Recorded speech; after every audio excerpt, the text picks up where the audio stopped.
Hi friends, Kannappa movie నుంచి వెళ్ళి సగమై చేరి సగమై అని మంచి సాంగ్ రిలీజ్ అయింది. సూపర్ ఉన్నది సాంగ్.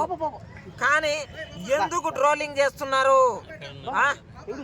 అవును, అప్పటి కాలంలో హీరోయిన్ కి ఇగో ఓన్లీ బికినీ టైపు చీర కట్టి రాని అంటారు. అరే అప్పటి జమాన్లా ఏమైనా బట్టలు కుట్టే మిషన్లు ఉన్నాయా? ఎవరైనా బట్టలు తెచ్చిస్తున్నారా? ఏమైనా చీరలు మగ్గలు వేసేటోళ్ళ? ఏదో అప్పటి సీజన్లా ఏదో నార చీరలు చుట్టుకునేటోళ్ళు, బట్టలు లేవు. అలాంటిది ఏదో గడిపిండ్రు. అప్పుడు ఆ గడిపిన దాన్ని కూడా వాళ్ళు ఉన్నది ఉన్నట్టుగా చూపిస్తున్నారు. అబ్బా చూపించినప్పుడు మీరు చూడాలా, వీక్షించి అప్పటి జమాన్ ఎట్లున్నదని తెలుసుకోవాలి. ఎప్పుడు చూసినా మంచు విష్ణన్న, మంచు మోహన్ బాబు సార్ ఫ్యామిలీ మీద పడతారు. ఎందుకు ట్రోలింగ్ చేస్తారు? మంచు విష్ణన్న మీద ఎందుకు ట్రోల్ చేస్తున్నారు? కన్నప్ప సినిమా అనేది ఏందనుకున్నారు? అర్థమవుతుందా? కన్నప్ప సినిమా ఈ ప్రపంచంలోనే గొప్ప సినిమా అవుతుంది. అందుట్లో ఉన్నది పెద్ద పులి ప్రభాస్ అన్న. పెద్ద పులి అటువంటిది ఒక ఆగు, నువ్వు అవన్నీ మధ్యలో రాకు. మేము సీరియస్లీ మంచు విష్ణన్న ఈసారి ఒక రేంజ్ లో వస్తాడు. అర్థమవుతుంది? కలెక్షన్ కింగ్ మోహన్ బాబు అని వాళ్ళ నాయన పేరుని జరిపేసి కలెక్షన్ కింగ్ మంచు విష్ణన్న అవుతాడు. పవర్ఫుల్. అసలు మీరు ఎందుకు ట్రోలింగ్ చేస్తున్నారు? ఏం నకరాలా?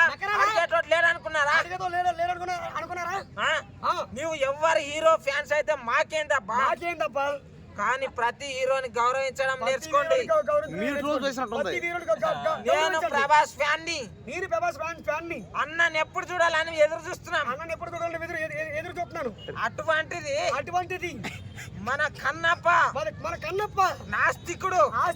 దేవుడు అంటే పడాలి. అటువంటిది దేవుణ్ణి పూజిస్తాడు. దేవుణ్ణి స్మరిస్తాడు. అటువంటిది మన సాంప్రదాయం ఉట్టి పడేలాగా కన్నప్ప సినిమాని తీర్చిదిద్దిండ్రు.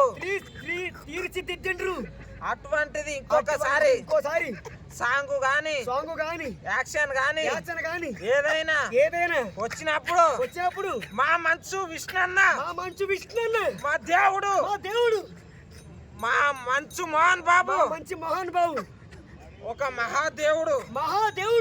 అటువంటి ఫ్యామిలీ మీద పడితే ఒక్కొక్కరిని బట్టలు ఇప్పిదంతా గుర్తుతే ఒక్కొక్కరిని.